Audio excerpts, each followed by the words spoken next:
Allez, on y va. Donc, tout d'abord, merci de m'inviter et de me permettre de présenter mes travaux ici à la fabrique. Après 12 ans de recherche sur l'export, je pense que c'est pas mal d'avoir un petit retour et des échanges supplémentaires sur cette thématique-là. Donc, je m'appelle Carole Morel, donc je suis enseignant-chercheur à l'Université de Montpellier. Donc, je travaille dans un institut qui s'appelle Montpellier Management, qui est un institut de gestion, donc pas spécifique sur la filière vin. Et je suis enseignant en finance à la base, donc en finance et en finance internationale plus précisément. Et à la fois donc chercheur depuis une douzaine d'années sur l'export dans la filière vin. Donc mes recherches sont quasiment exclusivement sur la filière vin. Et puis depuis peu, je travaille un petit peu sur l'investissement à impact social. Donc ça, c'est un petit peu de finance durable aussi. Donc, à la fois du management international et de la finance, c'est un profil un petit peu atypique, mais qui fait mon histoire dans l'enseignement et de la recherche depuis quelques années. D'où ça vient que je travaille sur l'export dans le vin? Bon, déjà, je suis issue d'une famille qui vient du milieu de l'agriculture, donc voilà, c'est des secteurs qui me touchent particulièrement. Et j'ai réalisé une thèse que j'ai soutenue donc en 2010 sur la performance à l'export dans les PME vitivinicoles. Donc l'objet, c'était de travailler sur les déterminants financiers. Donc qu'est-ce qui, dans les facteurs, dans la situation financière de l'entreprise, qu'est-ce qui peut impacter la performance à l'export de ces PME? J'ai travaillé à la base donc sur la vallée du Rhône, d'où je viens. Toutes ces recherches-là, elles ont commencé par un travail sur la gestion du risque de change. Et après, petit à petit, je suis venue donc à faire la thèse sur la performance à l'export. Donc voilà un petit peu pour planter le décor. Aujourd'hui, je travaille toujours sur le vin, quasi exclusivement. Je duplique l'étude réalisée il y a plus de 10 ans sur la gestion du risque de change, 10 ans après. Le but, c'est de voir l'évolution des pratiques des PME vitivinicoles, voir si elles ont, avec l'évolution des marchés, si elles aussi, elles ont modifié leur comportement. Il semblerait que ce soit pas trop le cas, mais qu'il y en ait quand même quelques-unes qui le fassent. Donc je travaille là-dessus, toujours sur la performance export et ces problématiques-là d'exportation. Alors essentiellement en PME, par contre, je ne suis pas du tout spécialisée dans les grands groupes et pourtant dans la filière vin il y en a, mais ce n'est pas ma spécialité. Et puis plus récemment, donc, on en parlait tout à l'heure rapidement, un projet sur les stocks de vin. Donc là encore une problématique prégnante dans cette filière-là. Cette petite expérience sur l'export dans le vin, elle a été ponctuée aussi par 2 années de travail avec le Bureau interprofessionnel des vins de Bourgogne. Alors là, c'était une étude qui était vraiment commandée, c'était quelque chose de très spécifique sur les difficultés financières des entreprises vitivinicoles bourguignonnes. Avec un travail sur les aides financières, un travail sur la problématique des coûts de production. Donc ça, c'était une petite parenthèse. Et puis, actuellement, j'ai un réseau scientifique autour de moi qui fait que, du coup, je peux développer mes travaux sur l'export et sur le vin. Sur le vin à Montpellier, plus spécifiquement, donc j'appartiens à un laboratoire qui s'appelle Montpellier Recherche en Management avec un axe agroalimentaire, donc que je co-dirige. Et donc là, on est tout un ensemble de chercheurs qui travaillent sur les problématiques de la filière agroalimentaire. Et donc, en Occitanie, la filière vin plus spécifiquement. On a aussi sur Montpellier, on essaie de s'identifier, donc le réseau de chercheurs vignes vins de Montpellier essaie de se structurer au sein donc ce que nous on appelle une KIM, donc c'est une initiative de l'Université de Montpellier pour justement s'identifier au niveau français et mondial comme étant des spécialistes de la vigne et du vin à Montpellier. Donc pour essayer vraiment d'identifier tous ces chercheurs-là qui travaillent sur ce secteur bien particulier. Je suis depuis l'année dernière aussi chercheur associé donc, à l'Axe Management International du laboratoire Magellan à Lyon. Donc là, ça me permet plutôt d'avoir un focus, non pas filière, mais plutôt un focus management international. Et donc ça me permet d'échanger au-delà de mon équipe sur ces questions-là. Donc voilà pour une présentation rapide de mon profil. Donc, de quoi on va parler ce soir? Donc déjà, je vais faire un petit point sur les raisons qui ont motivé cette étude. Pourquoi est-ce qu'on s'est mis à travailler sur ça alors qu'il y a tout un tas d'études qui traitent déjà de l'export dans les PME? Donc voilà, pourquoi on est revenu sur cette thématique-là. Un petit état des lieux sur l'export dans le vin parce que je ne savais pas trop où en était, quelles allaient être donc les connaissances des participants. Donc voilà, j'ai fait un petit état des lieux, on pourra en discuter sur la place de la France et l'export dans le vin. Ensuite, on va voir un petit peu ce qu'on entend par réussir à l'export, parce que c'est bien beau de dire on réussit, mais finalement quand on réussit, qu'est-ce que ça veut dire? Et vous allez voir que là, on a un éventail de possibilités. Ça dépend de celui à qui on va le demander, presque. On fera un petit point aussi de la littérature, alors vraiment rapide et très synthétique sur les facteurs de réussite. En gros, le but, ça sera de vous dire en quelques mots, en quelques idées clés, ce que nous dit la littérature académique, donc, sur les facteurs de réussite et du coup d'échec à l'export dans les PME. Donc, histoire d'avoir une petite idée des principaux éléments qu'il faut étudier. Et puis, on se concentrera vraiment sur les 10 cas sur lesquels nous avons travaillé. Alors, je précise que cette étude, elle a été donc menée en collaboration avec Fouad Chériette, qui est donc professeur de management à Montpellier-Supagro et qui est donc venu il y a quelques temps présenter ses travaux plutôt sur les alliances à la Fabrique. Donc voilà, là on a fait ce travail et le suivant d'ailleurs sur l'export aussi ensemble, puisqu'on fait partie du même réseau de chercheurs en management international. Voilà, et puis on terminera par les principaux résultats. Et puis bien évidemment, je serai donc ouverte à vos questions.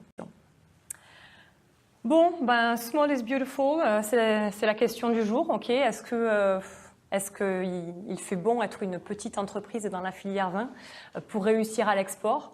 Donc on a pas mal dans pas mal de domaines, donc on surfe un petit peu sur cet adage. On a aussi à l'inverse le too big to fail. Bon, là la question c'est est-ce qu'on peut être petit et réussir quand même à l'export? Pourquoi est-ce qu'on s'est penché là-dessus? Déjà parce que dans la littérature, c'est souvent oui, vous êtes petit, donc vous avez moins de ressources. Si vous avez moins de ressources, vous avez moins d'argent, moins de personnel pour pouvoir exporter, innover. Mais alors qu'on sait très bien qu'il y a des petits exportateurs qui réussissent très bien. Donc le but, c'est pas, on va le voir, de rajouter encore une étude aux autres qui voit qui réussit le mieux, qui réussit moins bien. Mais c'est surtout de dire, ok, ceux-là, ils réussissent, pourquoi ils réussissent? D'accord? Donc c'est vraiment l'objet de la présentation. Donc là, on se situe dans le champ donc, de l'exportation des PME, donc quelque chose de très très large, avec une multitude d'études déjà réalisées. Mais finalement, sur la réussite à l'export, pas encore trop de consensus. Mais on va voir que c'est tout à fait normal. Donc la littérature sur l'export, alors on peut l'observer et la résumer en pas mal de points, mais on pourrait dire qu'on peut l'attaquer du point de vue des stratégies. Okay, quel type de stratégie on va utiliser pour exporter? On peut aussi travailler sur les stades d'internationalisation et les différentes approches. Est-ce que c'est pas à pas? Est-ce que dès qu'on crée l'entreprise, elle va de suite à l'export? Donc là, je sais que Fouad Chériette a aussi fait un point sur tous ces apports théoriques. Et puis, il y a la question de la performance. Et ça, c'est ce sur quoi je travaille depuis pas mal d'années. La performance, qu'est-ce que c'est? Et puis, qu'est-ce qui fait qu'on peut être un peu plus performant d'année en année?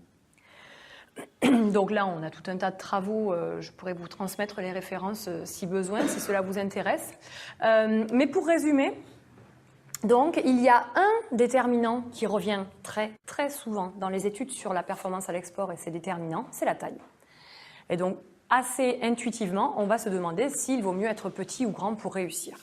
Donc ici, je vous ai résumé en noir donc, les résultats de la littérature sur les avantages de la grande taille à l'export, donc en termes de performance, et les avantages de la petite taille. Et ensuite, donc, sur la colonne de droite, vous avez les spécificités des résultats de la littérature dans la filière vin. Donc, en gros, les travaux des académiques qui ont porté sur la filière vin, qu'ont-ils identifié en termes d'avantages à être grand ou d'avantages à être plus petit?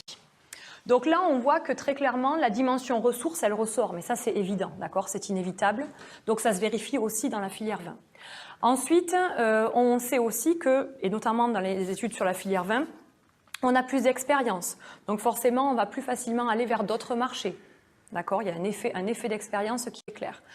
Il semblerait, selon les études, qu'on ait, quand on est plus grand, une sensibilité plus faible au risque d'échec. En gros, plus on grandit, plus, justement, on est capable de surmonter ces échecs et du coup, on les voit un petit peu plus petits.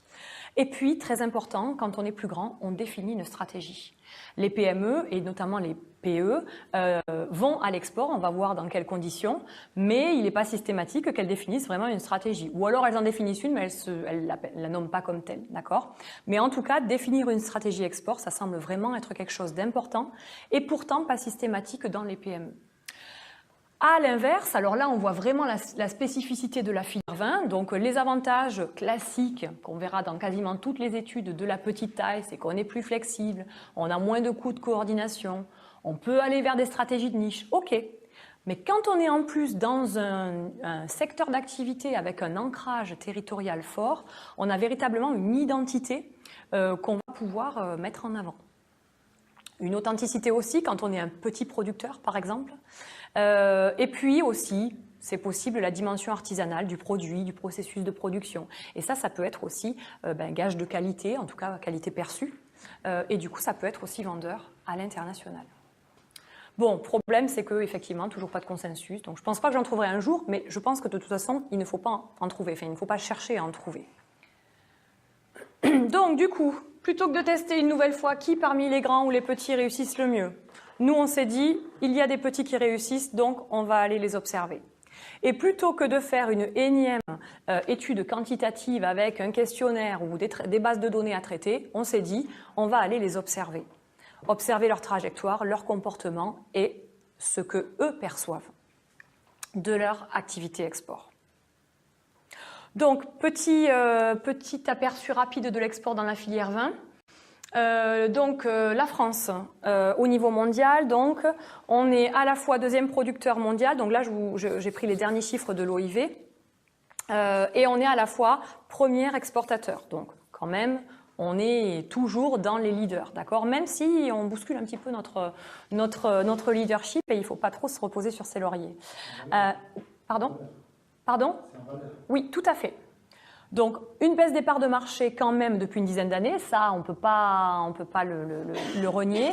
Et cette baisse, on peut l'attribuer, alors il y a d'autres raisons, mais on peut l'attribuer à l'intensification de la concurrence internationale avec d'autres pays hors Europe, notamment, Europe aussi, mais hors Europe notamment, qui ont un terroir aussi et qui développent d'autres atouts. Et puis, on a aussi des caractéristiques structurelles de la France, quand même, avec une atomisation de l'offre, avec quand même vraiment une offre pléthorique. Des questions de coûts de production quand même plus élevés que dans d'autres pays. Et puis surtout, ça ressort quand même très souvent une faible adaptation au marché étranger. Alors, on en reparlera tout à l'heure.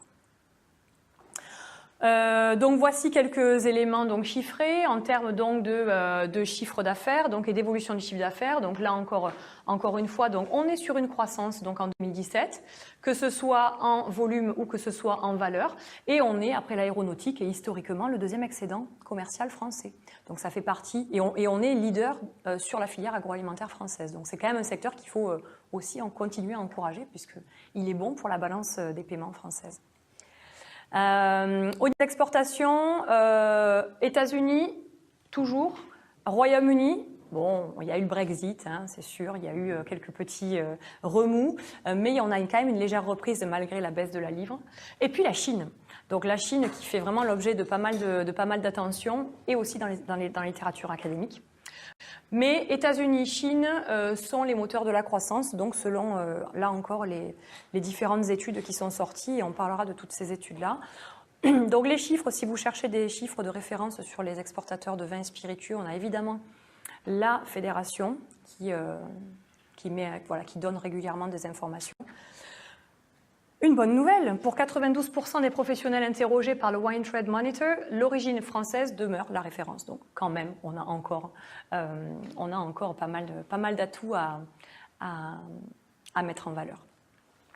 Une petite source intéressante, alors là évidemment le but c'est pas de lire tout le texte parce que ça serait trop long et pas très efficace, mais le but c'est quand même que je vous donne cette source-là, l'Observatoire du Crédit Agricole, donc le Crédit Agricole, une des banques quand même clés de la filière, qui régulièrement qui a un observatoire et notamment un observatoire avec filière vin plus spécifiquement et qui produit des chiffres sur la situation financière de ces entreprises-là. Pourquoi est-ce que j'ai pris cette partie-là des résultats de l'Observatoire? C'est pour vous montrer un petit peu la répartition par région. Donc on a historiquement Aquitaine, Bourgogne et Champagne qui sont les plus gros exportateurs en taux d'exportation, donc en pourcentage des ventes à l'export. Et on a notamment la Provence qui se détache et qui exporte de plus en plus. Donc ça peut être aussi des éléments à étudier. Débouchés essentiels pour la filière, selon le Crédit Agricole, toujours en croissance. Et ce qui m'intéresse moi, c'est ça profite également aux entreprises de taille inférieure. Donc on a quand même aussi, les PME sont pas laissées à la traîne dans cette croissance. Et très important, l'orientation haut de gamme d'une partie des petites entreprises vitivinicoles qui semblent aider justement à la rentabilité. Donc ça, il faut le garder à l'esprit aussi. Voilà, donc ça c'est pour vous montrer aussi, ça ce sont les chiffres du Crédit Agricole aussi, pour vous montrer quand même que les taux d'exportation les plus élevés, on les retrouve sur cette tranche-là.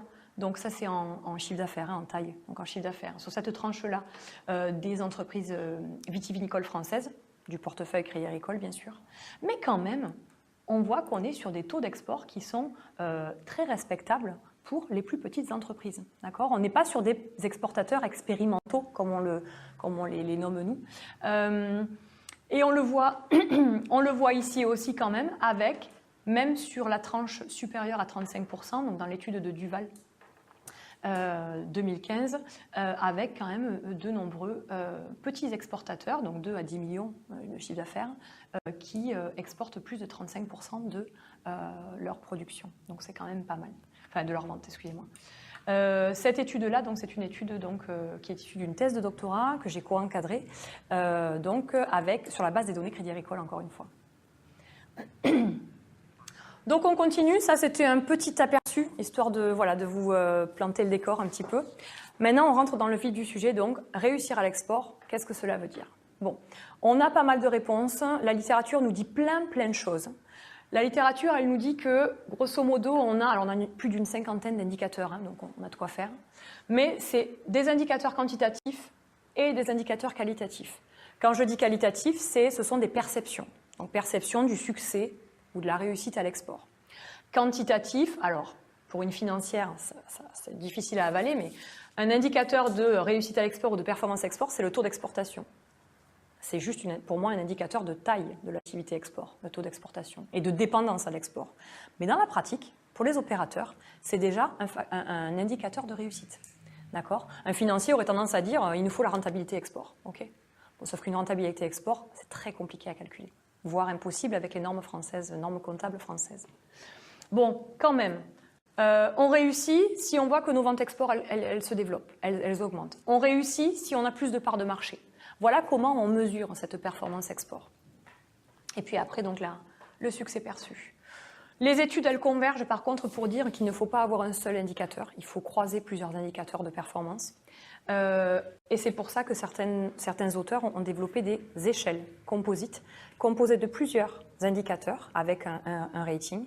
Et ça permet d'avoir une idée globale de la réussite à l'export des entreprises. Encore un manque de consensus, et même dans la filière vin, ça, vu la diversité d'études et la diversité d'indicateurs choisis, ça ne m'étonne pas. Une fois qu'on a dit, globalement dans la littérature, ce qu'était réussir ou pas à l'export, enfin comment le mesurer, maintenant, qu'est-ce qui fait qu'on réussit et qu'est-ce qui fait qu'on échoue? Là, dans un premier temps, je vais vous montrer ce que dit la littérature dans un premier temps, juste pour vous donner une idée globale. Et après, on verra si ça se confirme dans notre filière vin. Et surtout dans les 10 cas que l'on a étudiés. Bon, on a pas mal travaillé là-dessus avec mon collègue Fouet-Chériette et on a réussi à faire du tri.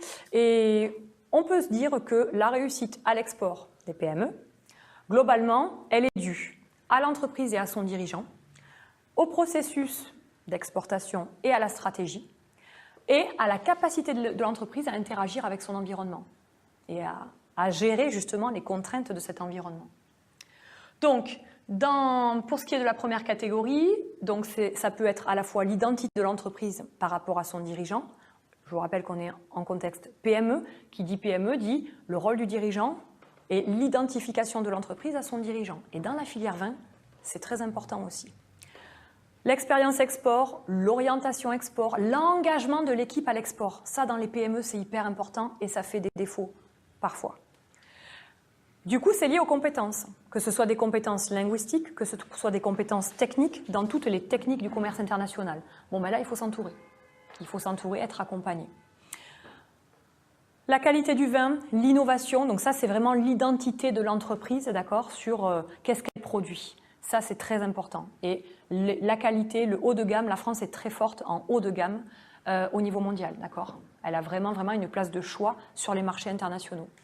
Et puis, parlons collectif, les clusters. L'appartenance à un cluster, la dynamique de ce cluster peut être vraiment un vecteur de performance, enfin de réussite. Allez, on va dire réussite pour être plus global quand même. La stratégie, j'en reparlerai encore tout à l'heure, mais essayer, alors déjà identifier et puis promouvoir son avantage concurrentiel à l'export, c'est quand même un plus.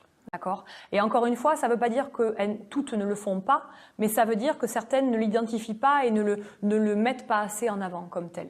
Donc, identifier son avantage concurrentiel et puis ensuite le promouvoir. Sachez aussi que donc dans l'étude qui a été faite par Duval, finalement, dans la filière vin, on a regroupé les entreprises en 3 stratégies. Donc, c'est soit une stratégie pré-volume, classique, soit c'est de la différenciation, d'accord ? Et dans la filière vin, finalement, la différenciation, c'est quoi ? C'est ou par le terroir, ou par la marque. Bon, le problème, c'est que souvent, il faut un peu l'amalgame entre les deux. Quand on parle avec eux, marque, terroir, bon, hein ? Alors que dans d'autres secteurs, voilà, la marque, c'est quelque chose de très clair. Mais dans tous les cas, c'est une différenciation qu'on va mettre en avant, qu'on va vendre. Pour l'environnement, on a l'hostilité de l'environnement. Je pense notamment à toutes les contraintes qu'il peut y avoir dans la filière vin en lien avec les monopoles, avec les contraintes réglementaires des pays de destination. On a tout cet ensemble de contraintes auxquelles il va falloir répondre. Et les PME peuvent voir ça comme des barrières à l'export. Et plus elles sont petites, plus elles voient ces barrières très élevées. Donc là, après, on peut trouver des solutions pour essayer de les surpasser.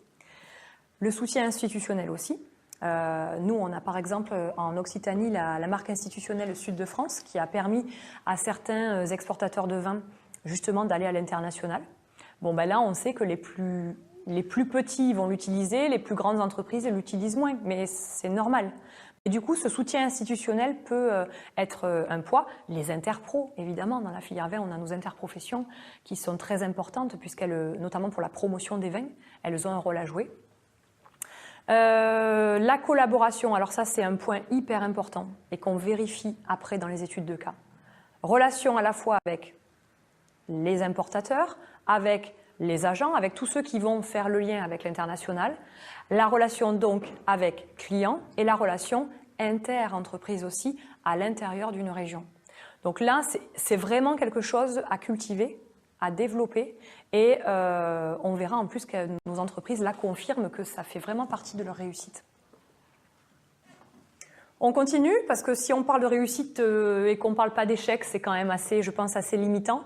Donc, gros problème alors là, attention, hein, c'est assez général, hein, mais gros problème quand même des PME, en tout cas celles qui ne réussissent pas, il y a vraiment un problème d'engagement, d'orientation marché, d'orientation export et de faible préparation à l'export. D'accord ?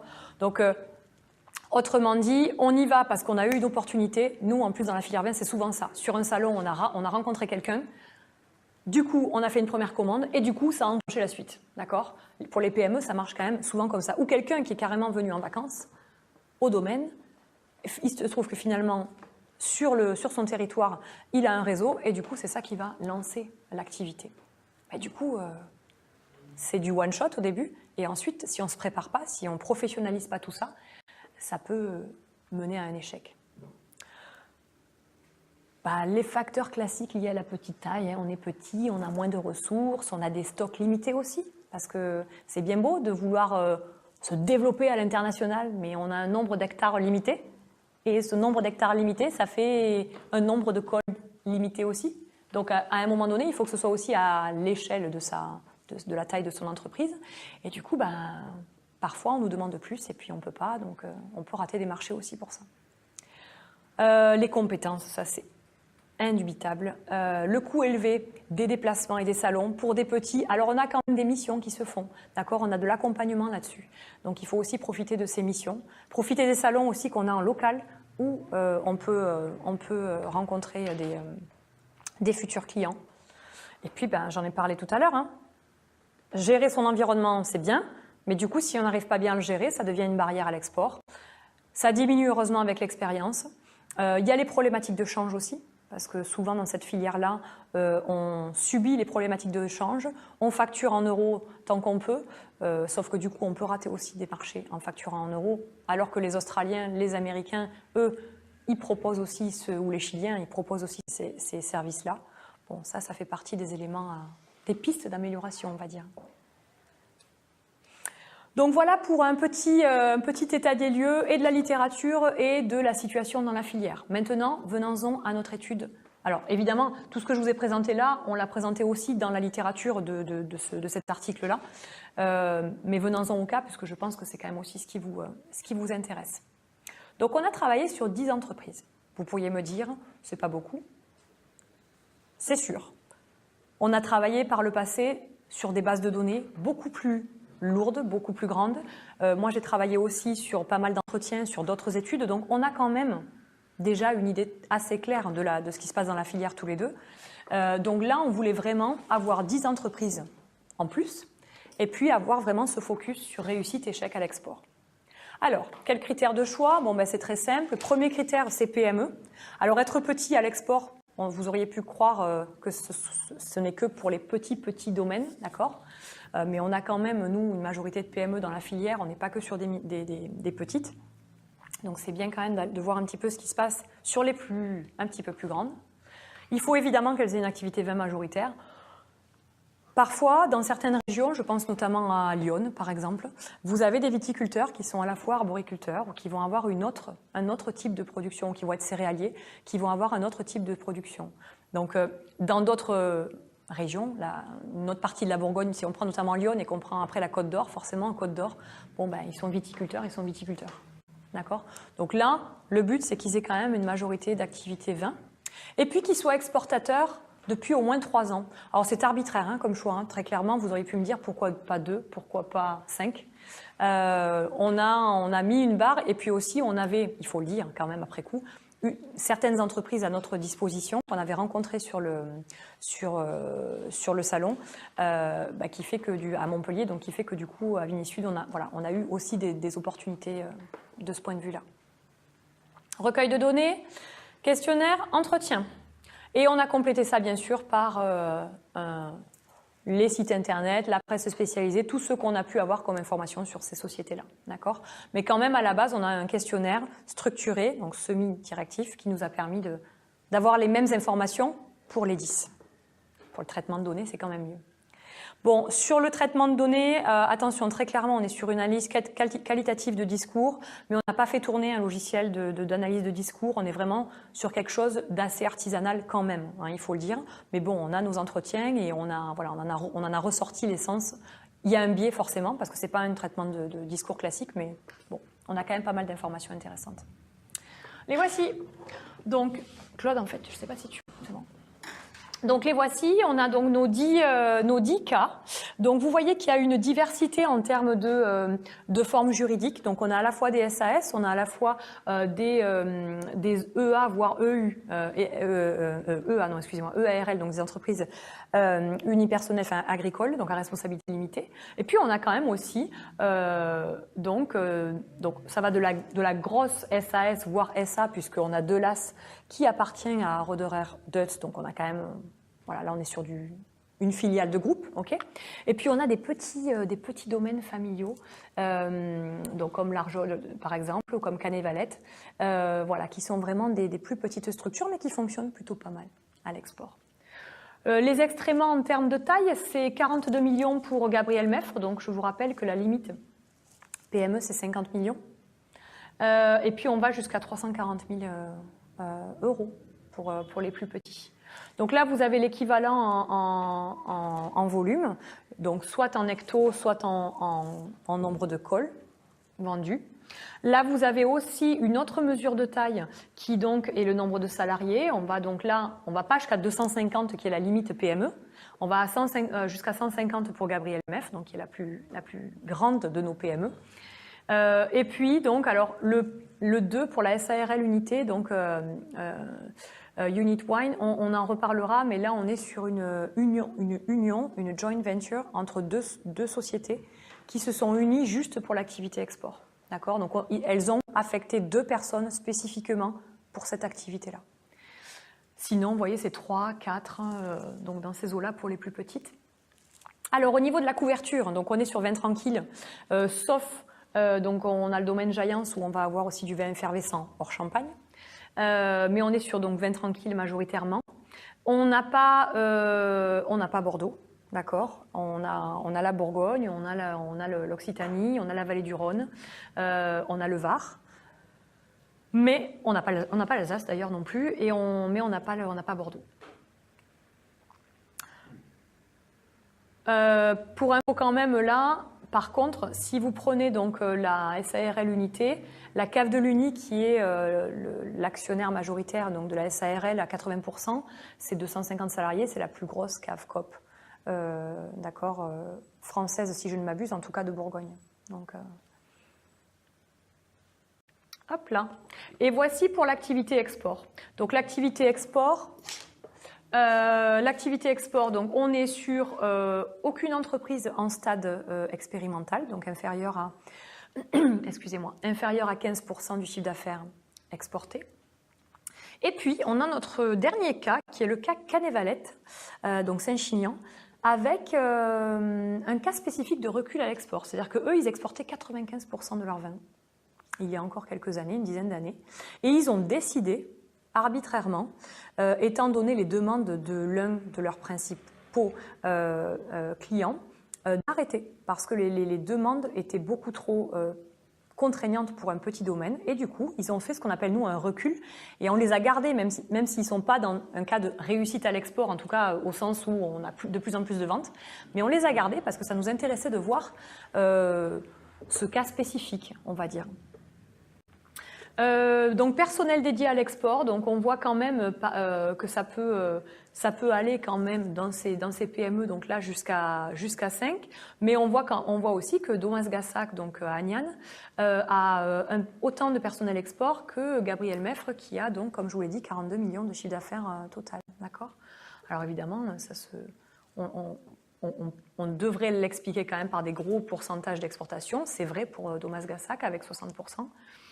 Aussi, donc ça fait partie des gros exportateurs de notre petit échantillon. Voilà, donc ça vous donne un petit peu l'expérience de ces entreprises-là, d'accord, avec donc quand même des entreprises qui sont aussi assez récentes. Clac, donc ça c'est pour les extréments en termes de taux d'exportation, ok, et puis forcément Canet-Valette à la traîne en dessous de 10, mais c'est pas pour rien, on a choisi de les garder. Allez.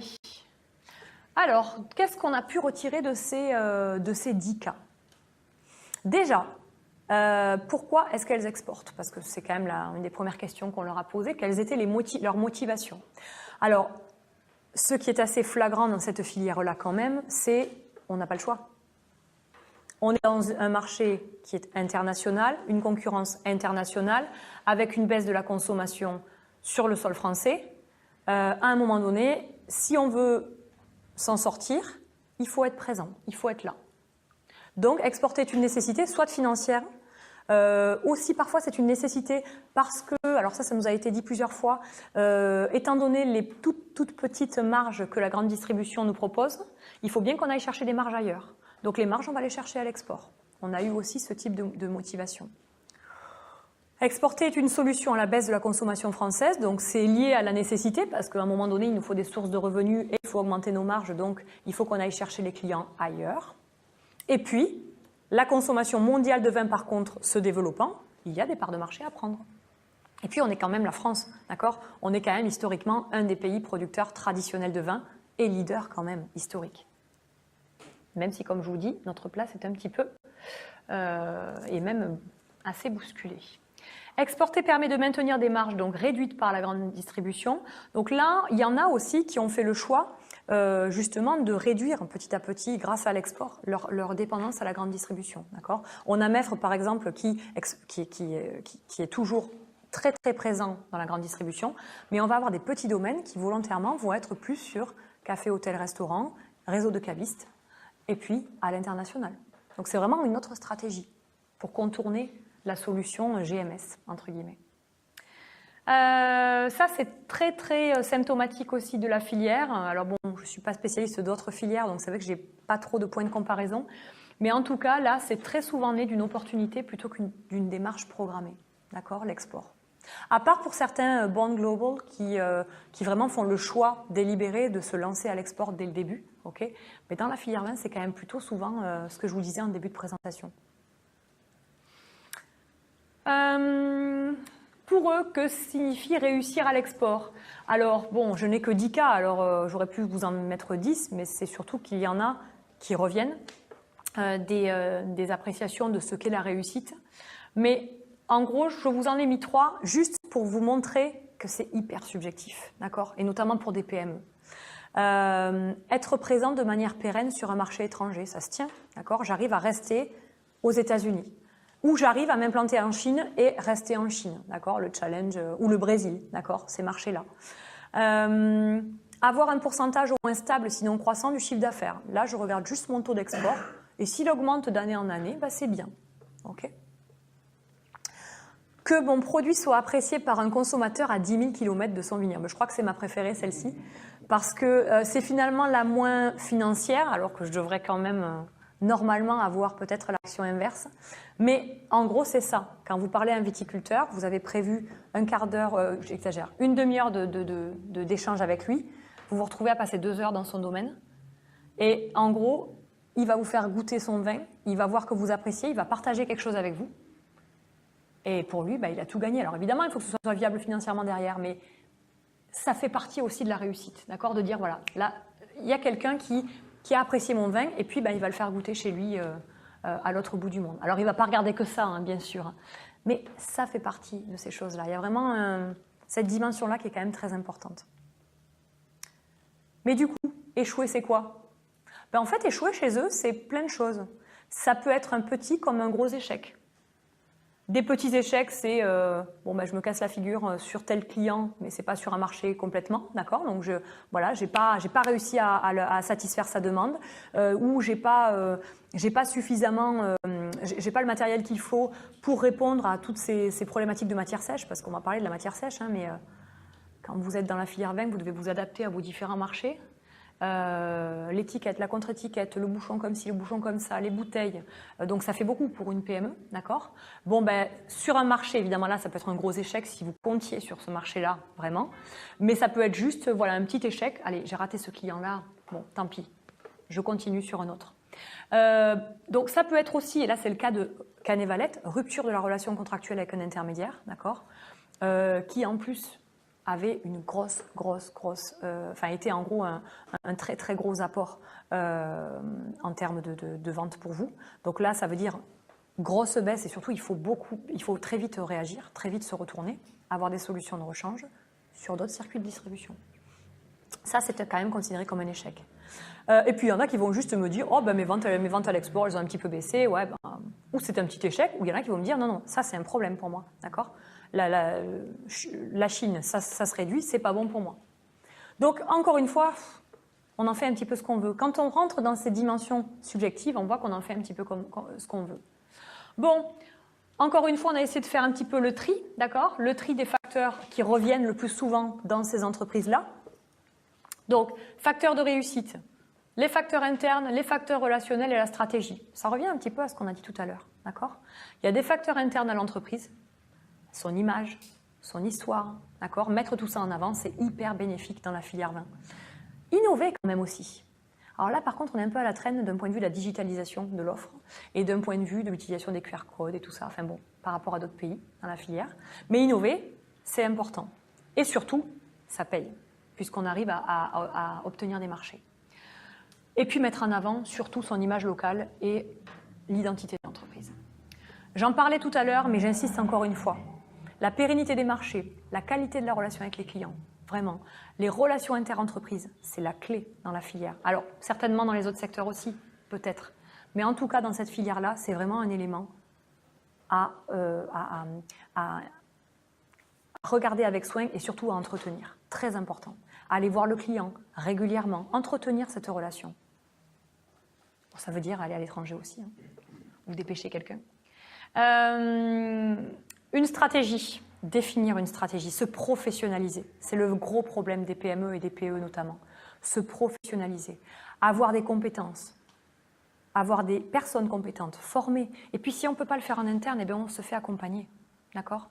Mais ça, c'est un élément hyper important. Et certes, c'est un coût à la base, mais qui peut vraiment, vraiment générer des effets bénéfiques à long terme. Et ça, c'est important. Donc, ce que vous voyez avec les petites astérisques, effectivement, ce sont les raisons les plus citées par nos 10. Alors, encore une fois, j'en ai que 10, d'accord ? Donc, mais il y a des points de consensus. Échec. Alors, notamment, ça, c'est la raison qui nous a été dite pour la joint venture, la unité. Si on fait ça, on a intérêt de s'entendre. Okay ? Si on se met ensemble, si on co-crée cette structure pour aller à l'export ensemble, il faut qu'on s'entende. Donc là, il y a de l'humain, très important. Finalement, il y a de l'humain partout. Les assurances, très peu s'assurent. Ils s'assurent pour le non-paiement, d'accord ? Groupama, JPAC, mais ils s'assurent très peu pour l'export, et notamment pour le risque de change. Ils subissent un peu plus. Donc, gestion des risques insuffisante, et du coup, ça peut leur coûter cher parfois.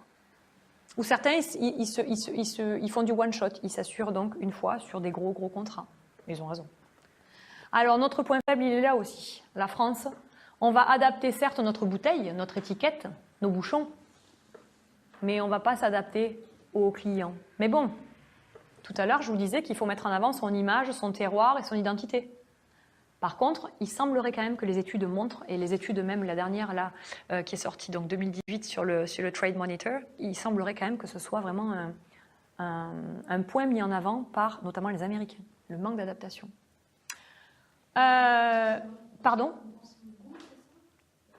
Et oui. Essayez en tout cas de ne pas juste dupliquer. Alors le goût, là on a un terroir encore une fois, mais essayez de ne pas juste dire on a nos produits, ils sont tels quels, et on les exporte. Mais d'avoir peut-être une gamme spécifique pour l'export. Mais encore une fois, c'est des PME. Donc vous pourriez me répondre, attendez, ils ne peuvent pas non plus avoir une palette aussi développée. D'accord ? Donc ça se discute, encore une fois. Hein, mais c'est quelque chose qui est mis en avant comme étant une source d'échec. Donc, en tout cas, s'adapter au-delà de juste la matière sèche, on va dire, pour résumer. Voilà, donc ça c'est de manière très synthétique ce qui est ressorti de ces études-là. Donc on est sur des trajectoires, des perceptions, hein, donc c'est limitant aussi, hein, j'en conviens, il y a des limites à cette étude-là. Mais elle nous apporte quand même des informations, je pense, très importantes sur la qualité, le terroir, l'image, et à contrario, ce manque d'adaptation. Ne pas sous-estimer ces avantages-là. Et puis, mettre un petit focus sur la préparation et sur la relation avec tous les partenaires commerciaux. Ça reste quand même la clé dans notre filière. Merci à tous. Merci.